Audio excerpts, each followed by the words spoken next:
संपूर्ण विश्वाला ज्यांनी सुख शांती मानवता तथा दुःख मुक्तीचा आर्य संदेश दिला, असे ते दुःख मुक्तीचे मार्गदाता दुःख मुक्त महामानव महान कारुणिक तथागत भगवान सम्यक संबुद्ध तथागतांनी आपल्या शुद्ध प्रज्ञेतून निर्मिलेला सद्धम्म आणि त्याच सद्धम्माचा गेली 2500 वर्षांपासून सातत्याने अहोरात्र प्रचार आणि प्रसार करणारा पूजनीय भिक्खू संघ या महान आणि सर्वश्रेष्ठ अशा त्रिरत्नांना प्रथमतः त्रिवार अभिवादन करतो, ज्यांच्या महान आणि असीम त्याग प्रभावामुळे आपल्याला जो हा अनमोल असा बुद्ध धम्म लाभला आणि ज्यांच्यामुळे आपल्याला हे एवढे मोठे वैभव प्राप्त झाले, असे महान युग प्रवर्तक भारतीय राज्यघटनेचे शिल्पकार परमपूज्य बोधिसत्व डॉक्टर बाबासाहेब आंबेडकर या महामानवाच्या महान अशा धम्मक्रांतीमध्ये संपूर्ण जीवनाला समर्पित करून आज या महान मंगलमय दिनी या सायंकाळच्या प्रहरी आपल्या ऐतिहासिक अमरावती शहरामध्ये असलेल्या भीमटेकडी परिसरात लॉर्ड बुद्धा टीव्ही चॅनल द्वारा आयोजित माघ पर्वा निमित्त 5000 बौद्ध उपासक उपासिकांद्वारे महाबुद्ध वंदना या स्तुत्य उपक्रमाचं कार्यक्रमाचं आयोजन इथे करण्यात आलेलं आहे।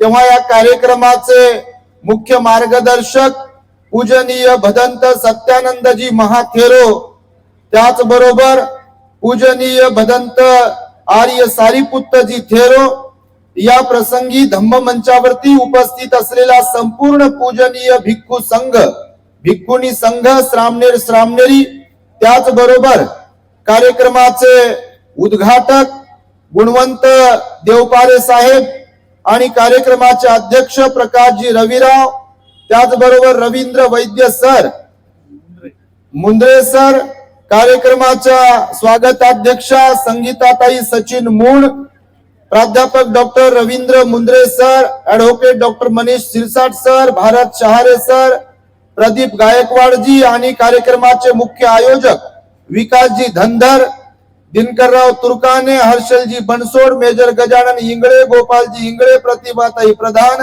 त्रिवेणीताई मकेश्वर, मेघाताई ढबाले, आशाताई नागदवे, लताताई गजबिये, लताताई दहाट, अनिताताई जंजाळ आणि यामध्ये ज्यांचे नाव नाही आहे गाव नाही आहे असे सर्व आपण या कार्यक्रमाचे आयोजक आयोजिका संयोजिका आणि धम्मदेसना श्रवण करण्यासाठी इथे एवढ्या मोठ्या संख्येने उपस्थित असलेले आपण सर्व श्रद्धावंत उपासक उपासिका बालक तथा बालिकांनो, तद्वतच द ग्रेट हॅपीनेस या आपल्या युट्यूब चॅनलचे सर्वच दर्शक सर्वप्रथम तुम्हा सर्वांच्या प्रती मंगल मैत्री सद्भावना व्यक्त करतो आणि आपणा सर्वांच्या दुःख मुक्ती करिता तथागत भगवान बुद्धांद्वारा उपदेशिलेल्या धम्मोपदेशास प्रारंभ करतो। आपण सर्वांनी शांत एकाग्र आणि श्रद्धायुक्त चित्ताद्वारे या अनमोल बुद्धवाणीला आपल्या हित सुखाकरिता श्रवण करावे, ग्रहण करावे। मला वाटलं बापा माझ्याकडे माईक येते का नाही, सगळे जण म्हणते बा झाला आता असं म्हणता पहा 9:15 वाजले ना, आणि यांना मी म्हटलं बाई संपवायचंय कधी, तर मला म्हणजे बा 9:30 वाजता संपवायचंय ना, अजून दुसरा एक कार्यक्रम आहे। तर हरकत नाही, पण तुम्ही एवढ्या मोठ्या संख्येने आलात, प्रचंड गर्दी आहे। मला वाटतं संपूर्ण आपलं अमरावती शहर इथे उपस्थित आहे। एकदा आयोजकांसाठी आणि स्वतःसाठी तुम्ही टाळ्यांच्या गजरांमध्ये स्वतःचं अभिनंदन आणि कौतुक केलं पाहिजे। आम्ही अमरावतीला बऱ्याचदा येतो। आमचे पूजनीय भंतेजी सत्यानंद भंतेजी यांनी आम्हाला कॉल केला, आयोजकांनी पण कॉल केला, आग्रह केला आणि त्यामुळे ही तारीख आम्ही दिली। ऍक्च्युली रोज आणि रोज कार्यक्रम आहेत। मला वाटतं आपल्यामध्ये बसलेल्यांपैकी बहुतेक जण आपल्या द ग्रेट हॅपीनेस चॅनल वरून वैविध्यपूर्ण प्रवचन ऐकतच असाल। इथे बसल्यानंतर तिकडे गेल्यानंतर येताना बरेच चेहरे असे ओळखीचे दिसत होते, आणि त्यामुळे सर्वच आपण ओळखीचे आहात. मान्यवर आणि सुंदर सुंदर असे विचार ठेवले, पण माझ्यामुळे त्यांच्यावर अन्याय झाला, त्यांना पुरेसं बोलता आलं नाही. भंतेजींनी अत्यंत सुंदर असे मुद्दे उपस्थित केले आणि आपणास मार्गदर्शन केलंय. खर तर तुम्हा अमरावतीकरांचं जेवढं कौतुक करावं तेवढं कमी आहे, कारण लॉर्ड बुद्धा टीव्ही चॅनलच्या माध्यमातून हा जो कार्यक्रम इथे आयोजित केलाय, या कार्यक्रमाचा हेतू आहे आपल्या समाजाने संघटित व्हावं, एकत्र यावं भगवान बुद्धाच्या नावाने. आणि त्यामुळे तुम्ही एवढ्या मोठ्या संख्येने आलात, निश्चितच दरवर्षी याही पेक्षा जास्त संख्येने तुम्ही एकत्र याल अशी मी तुमच्याकडून आशा बाळगतो. आणि नक्कीच याल बापा, तुम्ही लय चांगले, तुमच्यासारखं तर कोणीच नाही आहे. आणि तसंही आपल्या अमरावतीला महामानव बोधिसत्व डॉक्टर बाबासाहेब आंबेडकरांचा सहवास लाभलेला आहे. आपले बाबासाहेब या अमरावतीमध्ये आले, अमरावती जिल्ह्यामध्ये अनेक ठिकाणी बाबासाहेबांच्या सभा झाल्या आणि इथे मला वाटतं अंबादेवी मंदिराचा सत्याग्रह आपल्या बाबासाहेबांनी केला. सामाजिक परिवर्तनाचा लढा बाबासाहेबांनी स्वतः प्रत्यक्ष आपल्या अमरावतीमध्ये थांबून उभा केला आणि त्याच बाबासाहेबांच्या सत्याग्रह किंवा आंदोलनाचे पायिक अनुयायी आणि वंशज तुम्ही सर्वजण आहात. आणि म्हणून तुमच्यामध्ये जो स्पिरिट आहे, तुमच्यामध्ये जी श्रद्धा आहे, धार्मिकता आहे बाबासाहेबांच्या प्रती, ती खरोखर वाखाणण्याजोगी आहे. फक्त काही जण सोडली तरची गोष्ट बापा, नाही तर काही भीमके लागते जिगर, अर्ध्यापेक्षा कमी दर आणि अर्ध्यापेक्षा जास्त भजे खायला जातात. आम्हाला माहिती आहे, लोक सांगतात आपण कोणावर टीका टिप्पणी करत नाही, परंतु लोकांचा चेहरा पाहिला की स्कॅन करतो आम्ही, कोणीकडचे आहे कोणीकडे जाऊन येतात ते. तुम्ही तसे बिलकुल नाही, तुम्ही लय चांगले आहे. बाबासाहेबांचा विचार आपल्या सर्वांना बघा एक चेतना, नवचेतना देणारा आहे, ऊर्जा देणारा आहे. आपल्या रविराव साहेबांनी पण खंत व्यक्त केली की 1760 संघटना झाल्या, पक्ष झाले. आज आम्ही पाहतोय सगळीकडेच वातावरण. काल रमाईची जयंती 7 तारखेला साजरी झाली. बराचसा समाज आपला नाचण्यामध्ये आणि फक्त तेवढ्या पुरता जय भीम करण्यामध्ये. आणि आमचे बाबासाहेब असे होते ना, आमचे भगवान बुद्ध असे आहेत आणि आमचा धम्म लय श्रेष्ठ आहे असं इथून वरती म्हणण्यामध्येच लय स्वतःला धन्य समजते. पहा, कारण भीमा कोरेगावला गर्दी जमते, 6 डिसेंबरला ही गर्दी जमते, विजयादशमीला ही गर्दी जमते, परंतु त्या गर्दीचं रूपांतर जेव्हा मतपेटीमध्ये होईल तेव्हाच आपला समाज, आपली जात, आपला धर्म शासन कर्तीचा बनल्याशिवाय राहणार नाही. आणि हीच बाबासाहेबांची आपल्याकडून अपेक्षा होती बघा. आणि त्यामुळे तुम्ही एवढ्या मोठ्या संख्येने इथे आलात तर आपला विचार, आपलं आचरण हे परिवर्तनवादी असायला पाहिजे. केवळ बाबासाहेबांच्या नावानं तर जय भीम कोणाला म्हणता येते, लय सोप आहे. आणि आता तर तुम्ही पाहिलंच असेल, आता तुमच्याकडे पंचायत कोणत्या निवडणुका झाल्या म्हणतात, महानगरपालिकेच्या निवडणुका झाल्या. जे कधी आपल्या सावलीचा विंटा करत होते, ज्यांनी आपल्या कमरेला झाडू बांधला होता, ज्यांनी आपल्या गळ्यामध्ये मडकं बांधलं होतं, आता ते लोक पुढे पुढे येऊन जय भीम साहेब म्हणते, जय भीम ताई, आणि पाया पडू का तुमच्या, आमच्याकडेच पहा म्हणते आणि आम्हाला पाहन फुलच पहा म्हणते, फक्त निवडणुकीपुरते. आणि आपले लोकांना लई इमोशनल वाटते तेवढ्या पुरतं जय भीम केला म्हणते बा आम्हाला. कधी नाही ते जय भीम, पण कशासाठी जय भीम केला त्याचा विचार केला पाहिजे का नाही?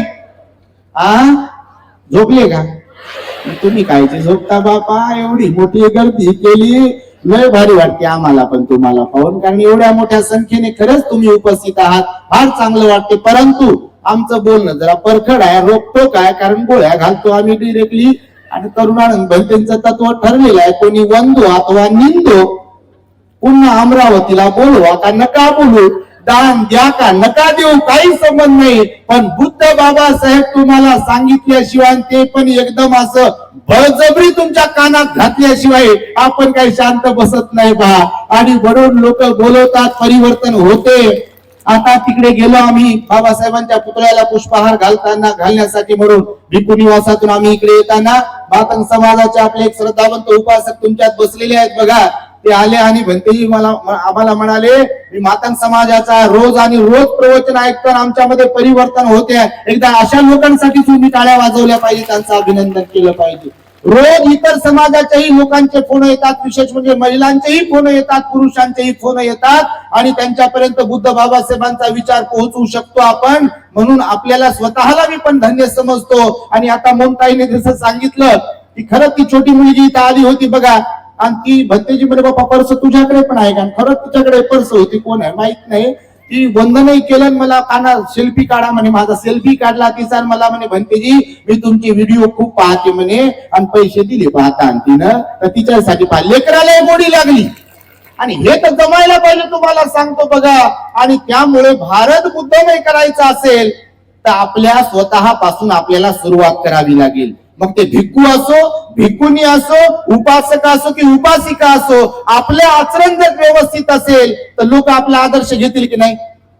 नाही तर आपल्यासारखे असतील, मला पान फुलवा, मी मला म्हणत असेल मी लय चांगला, मी लय चांगलं, मी लय चांगलं, तर असं तर कोणाला जमते म्हणता येते. परंतु तसं नसायला पाहिजे. लोकांनी खरंच आपल्याकडे पाहून, आपलं बोलणं ऐकून, आपलं आचरण पाहून आदर्श घेतला पाहिजे. बाबासाहेबांना ही तीच अपेक्षा होती. आणि म्हणून बाबासाहेब पण 15 ऑक्टोबर 1956 म्हणजे धम्मदीक्षेच्या दुसऱ्याच दिवशी त्यांचं जे ऐतिहासिक भाषण झालं नागपुरामध्ये, तेव्हा बाबासाहेबांनी आपल्याला गर्भित इशारा दिलेला आहे. तुम्ही जर बाबासाहेबांचं भाषण वाचाल तर उपलब्ध आहे. आज बाबासाहेब काय म्हणाले होते आपल्याकडे पाहून?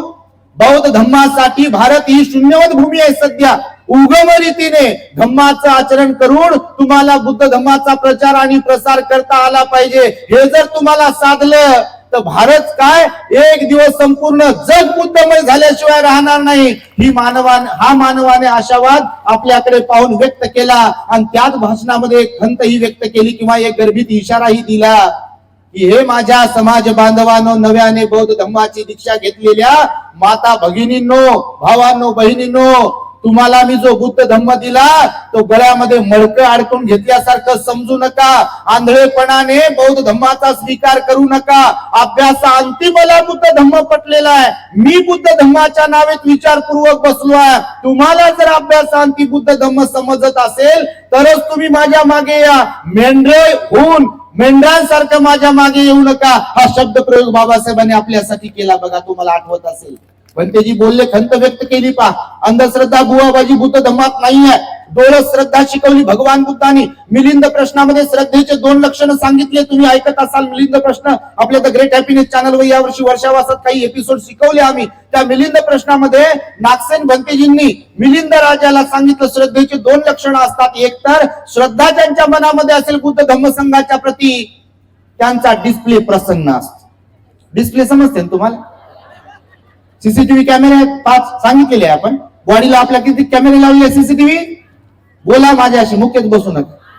हा, आपल्या शरीरात 5 सीसीटीव्ही, कान नाक डोळे जे काही पंचेंद्रिय 5 सीसीटीव्ही कॅमेरे बसवलेले आहे आणि त्याचा डिस्प्ले इथे आहे. या 5 सीसीटीव्ही कॅमेरा जे काही कॅप्चर करते त्याचा इम्पॅक्ट इथं दिसते. म्हणून कधी कधी असं मुकच लोक नाचतात, हसतात आणि मुकच. कारण गाठोडं ठेवलंय टेन्शनचं. बायकोचं टेन्शन, नवऱ्याचं टेन्शन, माय बाप, सासू सासरे, गरीब, काय विचारूच नका बापा. म्हणून जिथं जाते तिथं गाठोडं सोबतच ठेवते. आणि म्हणून लोक हसू लागले की मुकत बसते, बघते त्यांची. विचारात पडते मला कोण हसू येऊ नाही लागलं.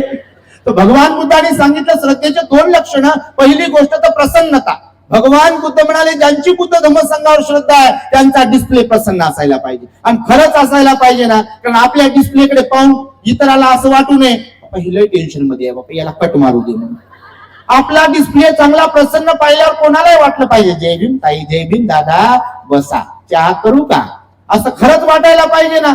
अगोदरच आपलं हे विस्पारलेले डोळे आणि एकदम राग, द्वेष, अहंकार, ऍटिट्यूड नको नको. ते ऍटिट्यूड लय जमते बापा आपल्या लोकाले. खिशात नाही आणा म्हणते बाजीराव म्हणा. घरी कवडीची किंमत नाही, बाहेर म्हणते माझं स्वागतच झालं नाही, माझा सत्कारच झाला नाही. एवढा मोठा कार्यक्रम केला आम्ही, वर्गणी दिली, असं झालं तसं झालं, कार्यक्रम चांगला झाला, पब्लिक लय आली. इथं समजा तुम्ही नाही इथं कोणी तसे. पण इथून जर सरकले उद्या विचारलं का हो भेटटेकडीला गेली होते का तुम्ही? हो गेलो होतो. कार्यक्रम कसा काय झाला? काय खरं होतं ते म्हणते जी अध्यक्ष विध्यक्षण काय कामाची नाही. आणि पैसे दिले आमचं नाव घेतलं नाही, काहीच नाही. मी तिथं उभाच होतो, वाटच पाहत होतो मी, माझं नाव कधी घेते, माझं नाव कधी. तुम्ही नाही तसे, पण मी यासाठी सांगतो की आपला हा जो डिस्प्ले आहे ना, तो प्रसन्न ठेवला पाहिजे. पहा, जीवन क्षणभंगूर आहे. आपण मरणारेच आहोत प्रत्येक जण. मी तुम्ही कोणी असो, प्रत्येक जण इथे जन्म गावावरून निघालेला आहे. मरण गावाकडे वाटचाल सुरू आहे. कुणाचा स्टॉप कधी लागेल येईल हे सांगता येते का? आज तुम्ही वर्तमानपत्र पाहत असाल, टीव्हीवरती न्यूज चॅनल्स पाहत असाल, कधी कोणी जाऊ शकते. लोक चालता बोलता मरत आहेत आज. आणि त्यामुळे भगवंताने सांगितलं, ज्यांची बुद्ध धम्म संघावर श्रद्धा आहे ते प्रसन्न चित्त दिसतील तुम्हाला. आणि म्हणून आपण प्रसन्न चित्त असायला पाहिजे, कारण बाबासाहेबांनी आपल्याला महान श्रेष्ठ अशा बुद्धाचा धम्म दिला. आणि म्हणून श्रद्धेचं पहिलं लक्षण आहे प्रसन्नता. आणि दुसरं लक्षण सांगितलं महत्वाकांक्षा. कोणता कोणता? महत्वाकांक्षा. महत्वाकांक्षा म्हणजे काय? तर महत्वाकांक्षा म्हणजे समजावा, कोणीतरी उपवास पालन करीत आहे, कोणीतरी पंचशील पालन करत आहे, कोणीतरी खूप दान पुण्य करत आहे, कोणीतरी शील पालन करत आहे, कोणीतरी ध्यान करत आहे, कोणीतरी रोज विहारात जात आहे, कोणीतरी बाबासाहेबांचं काम करत आहे प्रामाणिकपणे इमानदारीद्वारे. तर आपल्यालाही अशी महत्वाकांक्षा जागी झाली पाहिजे की बा मी पण काम करू दे, मी पण दान पुण्य करू दे, मी पण शील पालन करू दे, मी पण विहारात जाऊ दे, मी पण ध्यान करू दे, मी पण माझ्या घरादारात चांगलं धम्ममय वातावरण तयार करू दे, मी पण बाबासाहेबांच्या विचारांशी प्रामाणिक राहू दे, मी पण 22 प्रज्ञांचं पालन करू दे. असं वाटायला पाहिजे का नाही? याला म्हणतात महत्वाकांक्षा. असं वाटून तसं करत असेल तर हो, नाही तर लोक पाहतो बापा कायची ढेकळाची महत्वाकांक्षा. दुसऱ्या नाही, समजा यांनी दान दिलं, रविरावली दान दिले, देवासाहेब दान दिलं, काही झालं 2 नंबरचा पैसा असेल म्हणजे भक्ती फार चांगलं काम करत असं यांचा गौगवा झाला, यांचा उदो उदो काय खेळ होते आमच्या पुढचे आहे ना, असं आहे तसं आहे, त्यांना काय ढेकळं समजते. हे जळू जळू जळू जळू याची स्वतःची राख होते हो. याची जिंदगी तेवढ्यातच जाते बा. दुसऱ्याला नाव ठेवते, निंदा करते, त्रुट्या काढते. आणि भंतीजी आमच्या आनंद कौशल्याने होते ते तर आपल्या समाजाबद्दल उपदेश करताना समाजातल्या वातावरणाला पाहून, माहोलला पाहून कधी कधी खेकड्याची गोष्ट सांगायचे. पहा, तुम्हाला माहित आहे का? प्रवचन ऐकता की नाही आपले? आपल्याकडे खेकड्याच्या प्रवृत्तीचे लोक कमी नाही. यांनी कार्यक्रम घेतला तर यांच्यातल्या त्रुट्या काढणारे लोक कमी असतात. पाय खेचाखेची करणारे लोक जे असतात की नाही, समाजाचं वाटोळ करणारे जे लोक आहेत समाजामध्ये आपल्या, ते खेकडा प्रवृत्तीचे लोक आहे. आणि तेच खरे तर समाजासाठी घातक आहे. म्हणून वामनदादाने पण म्हटलेलं आहे, माझ्यातला भीम मीच केला उना, दोष देऊ कुणा, दोष देऊ कुणा. कोणी भीम उणा केला? कोण बुद्धाचा अपमान करते, कोण बाबासाहेबांचा अपमान करते? पुतळ्याचा विटंबना करणं हा खरा अपमान आहे की विचारांचा विटंबना करणं हा खरा अपमान आहे? विचारांचा अपमान करणं, विचारांशी प्रतारणा करणं, विचारांशी बेमान होणं, अनंत उपकारांची जाणीव न ठेवणं, हीच तर खरी विटंबना आहे. आणि त्यामुळे त्या लोकांचा तर अजेंडाच आहे हो, पुतळ्याची विटंबना करणं, तुमचे भांडणं लावणं, माणसं फोडणं वगैरे वगैरे, त्यांचा तर अजेंडाच आहे. आपला काय अजेंडा आहे? आपलाही अजेंडा असायला पाहिजे का नाही? म्हणून मी प्रारंभी तुम्हाला म्हणालो, केवळ गुणगान गाणं, केवळ जय जयकार करणं हे तर कोणालाही जमेल, पण त्या महामानवाचे अनुयायी म्हणून घेताना त्या महामानवाने आपल्याला जे तत्वज्ञान सांगितलं, जो मार्ग दिला, त्याचं अनुसरण करणं हे तुमचं माझं प्रत्येकाचं कर्तव्य आहे. आणि म्हणून धम्मरथाची जी 4 चाकं आहेत, भिक्खू, भिक्खुणी, उपासक आणि उपासिका, हे सुव्यवस्थित पाहिजे. त्याच्यातलं कोणी पंक्चर झालेला असेल तर धम्मरथ पुढे जाईल का? जाईल का? आणि म्हणून प्रत्येकाची आपली जबाबदारी आहे धम्माचा प्रचार आणि प्रसार करण्यामध्ये सहाय्यक ठरणे, बाबासाहेबांचा विचार प्रत्येकापर्यंत पोहोचवणे. आणि हे जर आपल्याला साधलं तरच भारत बुद्धमय झाल्याशिवाय राहणार नाही. आणि त्या महामानवाची ही संकल्पना त्यांचा संकल्प आहे. खरं पाहिलं तर कायद्यान्वये बाबासाहेबांनी या देशाला बुद्ध धम्माची दीक्षा ऑलरेडी दिली आहे, पण आचरणिक जर बाजू आपण पाहिली तर आपल्या प्रत्येकाला आज पंचशील पालन करण्याची नितांत गरज आहे. कारण लोकांमध्ये जेव्हा आम्ही पब्लिक मध्ये जातो, बऱ्याचदा तुम्हाला नाव ठेवत नाही बापा, तुम्ही लय चांगले अगोदरच सांगतो, पण लोक काही काही डुलत डुलत येतात. पहा पुढे डोलणं समजते ना तुम्हाला?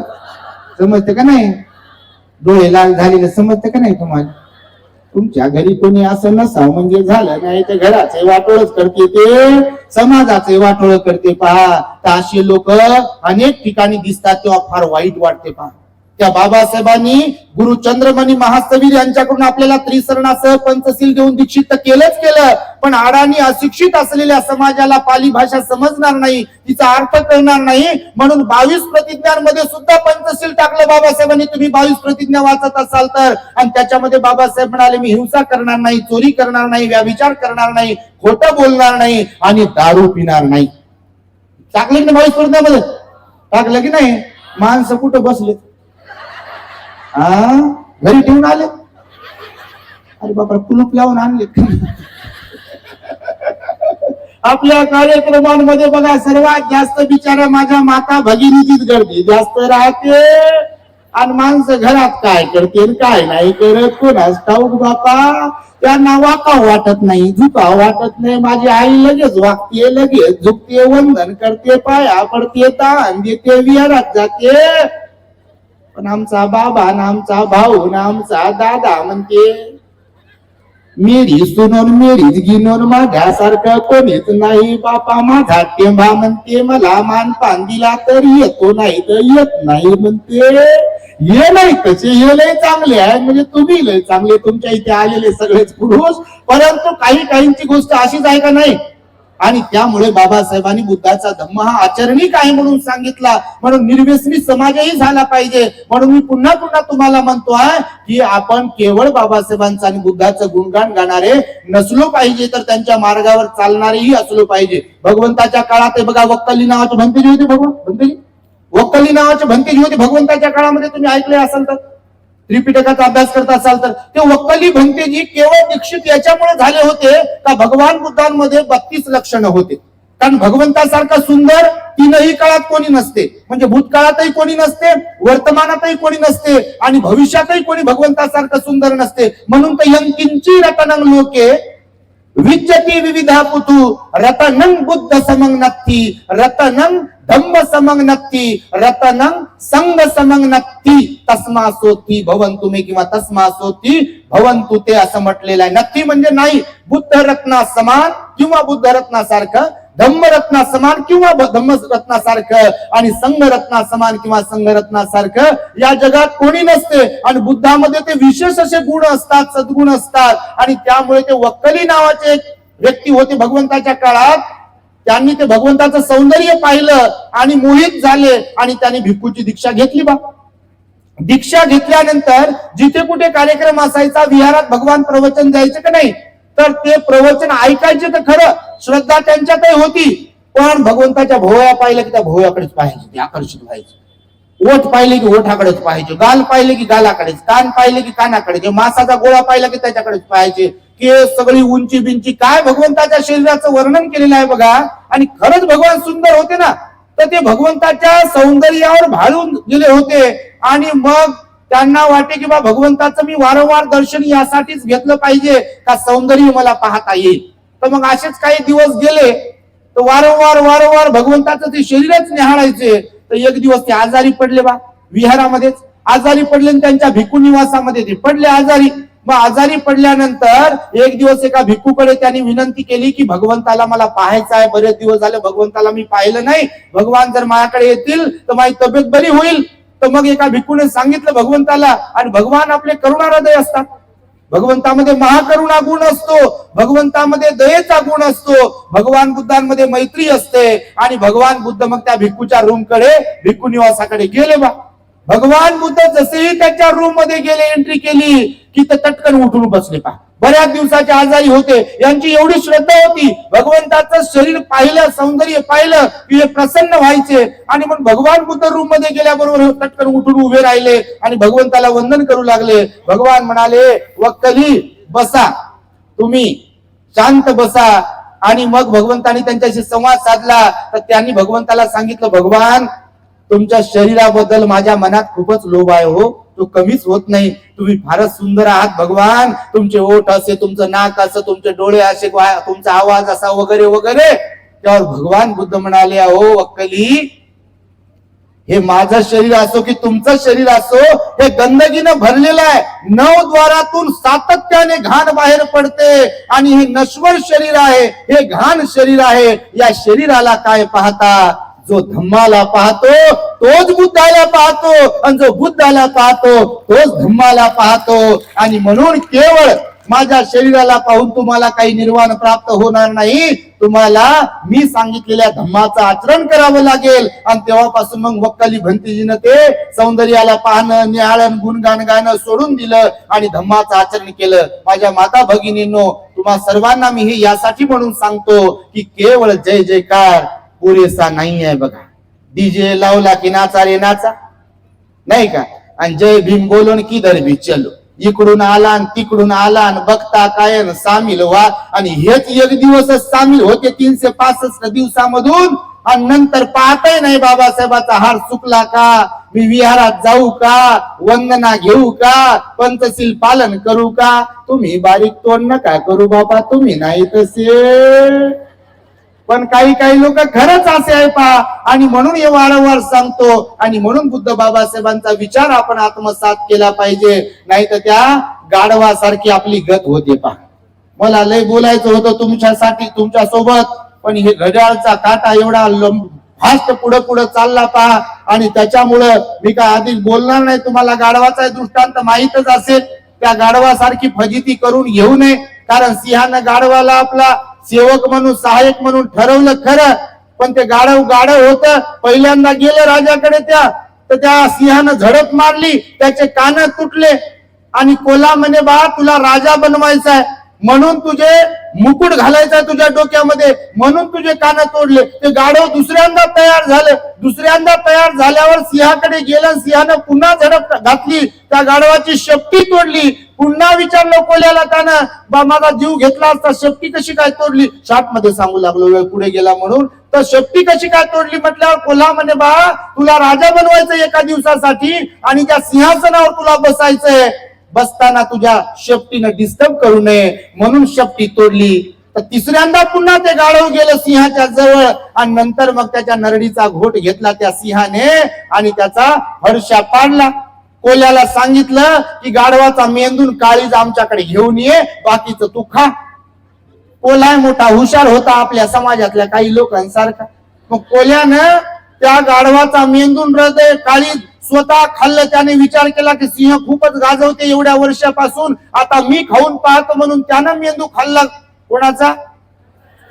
ऐकू लागले समजा. गाढवाचा मेंदू खाल्ला त्यानं, काळीज खाल्लं आणि राजाकडे म्हणजे सिंहाकडे घेऊन गेलं बाकीचं उरलेलं मांस. सिंह म्हणे, अरे कोल्हा तुला सांगितलं होतं की गाढवाचा मेंदून काळीज घेऊन ये, ते कुठे ठेवलं. तर ते कोल्हा त्या सिंहाला म्हणे, महाराज मला वाटलं तुम्ही लय हुशार आहे, पण तुमच्यासारखं मूर्ख कोणीच नाही. सिंह म्हातारा झाला होता. ते म्हणे, काय झालं सांगत मला, नंतर मी मान्य करेल बा आहे का नाही मूर्ख ते. तर ते सिंह कोल्हा म्हणे, महाराज पहिल्यांदा तुम्ही त्या गाढवाला मी घेऊन आलो तुमच्याकडे, तर तेव्हा त्याचे कान तोडले तुम्ही. पुन्हा कान तुटले तरी दुसऱ्यांदा ते तयार झालं. दुसऱ्यांदा तुम्ही त्याची शेपटी तोडली, शेपटी तुटली, कानही तुटले, तरी तिसऱ्यांदा ते तयार झालं आणि तुमच्यापर्यंत आलं. ज्या गाढवाचे कान तोडल्यावर, शेपटी तोडल्यावर तरी ते जाग होत नाही, आपल्या बुद्धीचा वापर करत नाही, आपल्या मेंदूचा वापर करत नाही, आपल्याला धोके बसतायत, आपण जाग झालो पाहिजे. तर त्या गाढवाला मेंदू आणि काळीज हृदय असेल काय? तू मला म्हणत नाही, सांगतो बा, हा बोध कथा आहे. तर असे काही लोक आपल्या समाजातले पहा, वर्षानुवर्ष धोका खातात तिथल्या व्यवस्थेकडून, परंतु जागी होत नाही. बघा, बाबासाहेबांनी अनंत उपकार केले आपल्या समाजावरती. मेलेला, दुर्लक्षित असलेला समाज, ज्यांच्या सावलीचा विंटाळ होत होता, अशा समाजाकडे आज सगळ्या काही गोष्टी आलेल्या असताना समाज जर पुन्हा येणे माझ्या मागल्या करत असेल आणि समाज जर जागा होत नसेल, समाजामध्ये परिवर्तन जर घडत नसेल बाबासाहेबांना अभिप्रेत असलेलं, कारण 69 वर्ष झाले पहा. किती? 69 वर्ष झाले आपल्यामध्ये जर बाबासाहेबांना अभिप्रेत असलेलं परिवर्तन होत नसेल, तर आपण कुठेतरी कमी पडतोय, आपल्याला सिंहावलोकन करण्याची नितांत गरज आहे, असा प्रश्न आपण प्रत्येकाने स्वतःला विचारला पाहिजे. आणि म्हणून बाबासाहेबांचा विचार जनमानसांपर्यंत पोहोचावा हा प्रत्येकाचा उद्देश, भिक्खू असो, भिक्खुणी असो, उपासक असो, उपासिका असो, त्यांनी ध्यानात घेतला पाहिजे. कारण बाबासाहेबांनी आपल्यासाठी बघा 3 मुलं आणि मुलगी त्यांची गेली बघा. मी काल रमाई जयंतीला सांगताना सांगितलं, 5 मिनिटं बोल, हा बोला म्हणतात हे बापा, ते मुख्य मार्गदर्शक आहे आणि खरंच जास्त बोलत नाही. कारण ते अजून कोण म्हणणार, काही कार्यक्रम आहे म्हणते बा, इंजिनियर पवन महाराज दौंडे महाराष्ट्रातील सुप्रसिद्ध समाज प्रबोधनकार आहेत म्हणते बा, त्यांचा कार्यक्रम, त्यांचंही तुम्हाला ऐकायचंच असेल तर काल परवाला 7 तारखेला रमाईची जयंती साजरी झाली. मी एक किस्सा प्रसंग सांगितला. आपले बाबासाहेब 26 नोव्हेंबर 1949 ला दिल्लीच्या शासकीय निवासस्थानी होते. त्यांनी देशाला संविधान अर्पण केलं आणि संविधान अर्पण केल्यानंतर सायंकाळी आपल्या शासकीय निवासस्थानी आले. आपल्या आराम खुर्चीवर असे पहुडलेले होते बाबासाहेब. बाबासाहेबांचं उच्च राहणीमान होतं बघा. तुम्ही त्यांच्या वस्तू वगैरे किंवा कपडे, त्यांच्या फोटोज वगैरे पाहत असाल तर 1 नूर आदमी 10 नूर कपडा, असं बाबासाहेबांचं राहणीमान होतं. आणि समाजाला तो संदेश दिला. तर बाबासाहेब त्या आराम खुर्चीवर बसून 26 नोव्हेंबर 1949 ला मध्येच रडत होते, हुंदके देऊ देऊ, आणि मध्येच हसत होते बघा. त्यांच्या बाजूला त्यांचे सहकारी असलेले शंकर आनंद शास्त्री होते. त्यांनी बाबासाहेबांना विचारलं, बाबासाहेब मध्येच तुम्ही हुंदके देऊन रडताय आणि मध्येच हसताय, याचं काय कारण आहे? तेव्हा बाबासाहेब म्हणाले, अरे शास्त्री, मी आज देशाला संविधान अर्पण केलं, इथला दुर्लक्षित असलेला समाज या देशाचा राजा बनू शकतो. काल कंगाल असलेला, भिकारी असलेला, गुलामगिरीमध्ये खितपत पडलेला समाज आज मालामाल होऊ शकतो. ही ताकद मी लिहिलेल्या संविधानामध्ये आहे आणि हे संविधान मी देशाला अर्पण केलं, याचा मला मनस्वी आनंद आहे. हजारो वर्षाची परंपरा मी मोडीत काढली. आणि खरोखरच बघा, ये भिकारी बने है मालामाल, ये है मेरे भीम का कमाल, गुलामी का टूट गया जाल, ये है मेरे भीम का कमाल. कोणाचा कमाल? कोणाचा? हे ध्यानात ठेवत जा. मग त्या शंकर आनंद शास्त्रीला सांगताना बाबासाहेब म्हणाले की हे संविधान अर्पण केले म्हणून मला आनंद होतोय. तर ते शास्त्री म्हणाले की बाबासाहेब, मग तुम्ही रडताय काय हुंदके देऊ देऊ? तर बाबासाहेब म्हणाले, सगळं काही मी आतापर्यंत जे करत आलो आहे याचं मी सिंहावलोकन केलं, चाचपणी केली की हे सगळे काही चांगले सोन्याचे दिवस माझ्या समाजाला आणि देशातल्या अस्पृश्य समाजाला प्राप्त करून देत असताना मी माझ्या वैयक्तिक जीवनामध्ये, व्यक्तिगत जीवनामध्ये माझं स्वतःच काय गमावलं याची मी चाचपणी करत होतो. मी माझ्या पूर्व आयुष्यामध्ये गेलो, भूतकाळात गेलो मी, तेव्हा माझ्या बरोबर घडलेले प्रसंग मला आठवतायत. आज माझी कटिंग करून देणारा वारीक भेटत नव्हता, सलूनवाला भेटत नव्हता.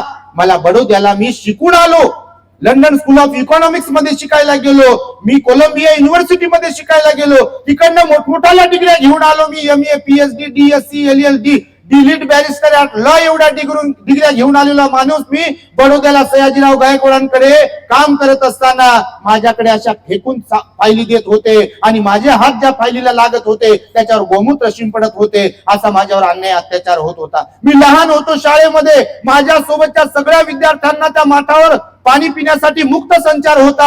मी एकच विद्यार्थी असा अभागी होतो. मला जर तहान लागली तर जोपर्यंत शिपाई पाण्याजवळ येत नाही, मला पाणी वरून वाढत नाही, तोपर्यंत मला पाण्याविना तिथं तसं थांबावं लागायचं दिवसभर.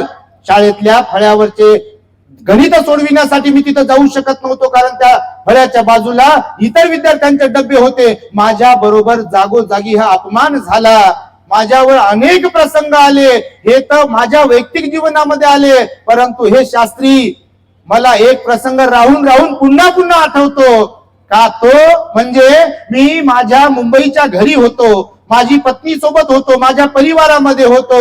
माझा राजरत्न नावाचा एक मुलगा, अत्यंत सुंदर दिसायला माझ्यासारखाच होता.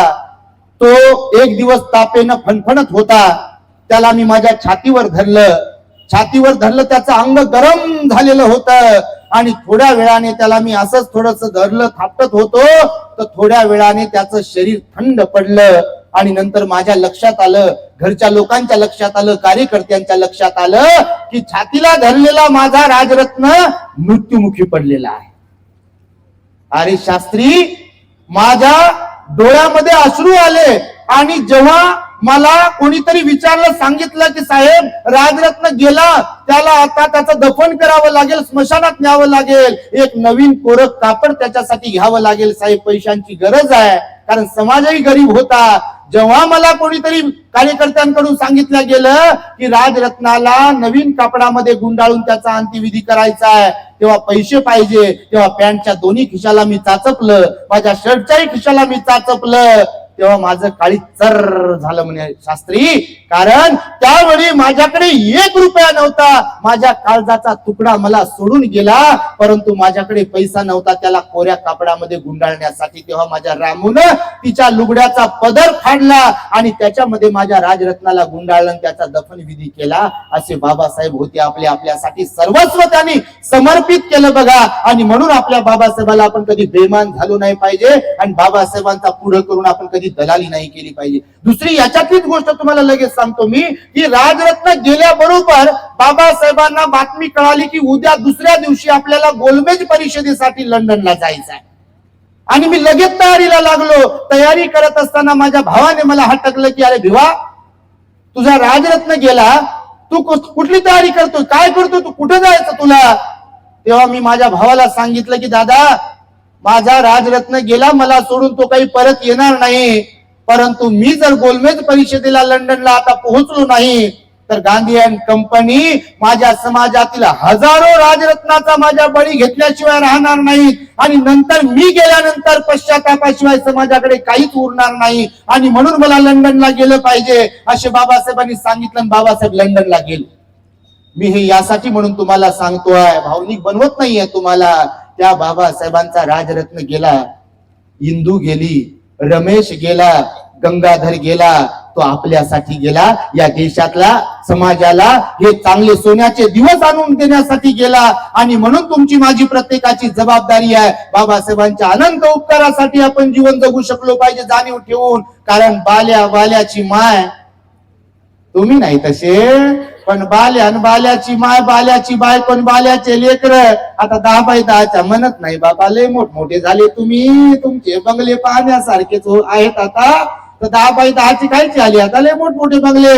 आज समाजातल्या काही लोकांकडे पाहतो, बाल्याची माय, बाल्याची बायको, बाल्याचे लेकर बाळ आपापल्या खोलीत आणि समाज गेला म्हणते चुलीत. पहा अशी परिस्थिती आहे काही काही ठिकाणी. परंतु असे जे लोक असतील ते बाबासाहेबांना बेमान होणारे आहेत, तर असं बाबासाहेबाला आपण बेमान झालो नाही पाहिजे. इथं मी संपवतो माझं, पण इथं चिठ्ठी आली, बऱ्याच लोकांची इच्छा आहे, म्हणते बापा का सोन्याचा धूर निघतो झोपडीत माझ्या, मजला सलाम करतो तो दिल्लीचा राजा, मजला सलाम करतो तो दिल्लीचा राजा, भीमलेखनीची धार, क्रांतीची झाली तलवार, क्रांतीची झाली तलवार, भीमलेखनीची धार.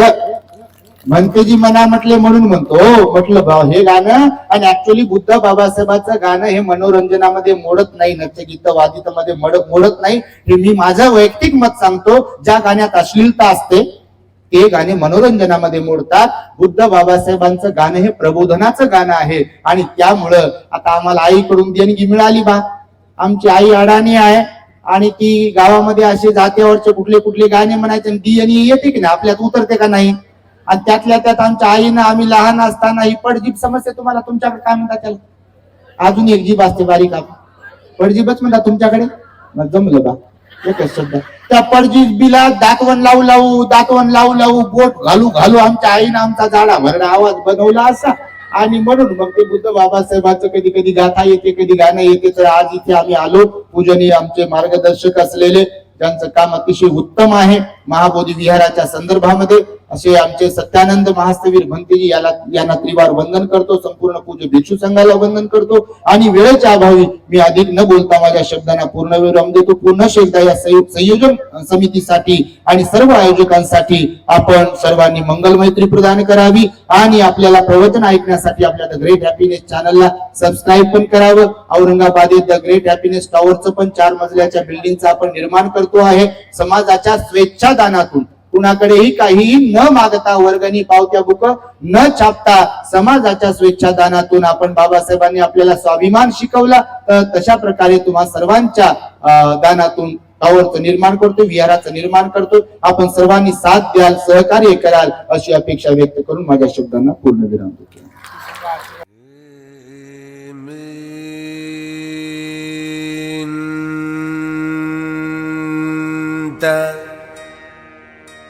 चक्रवाले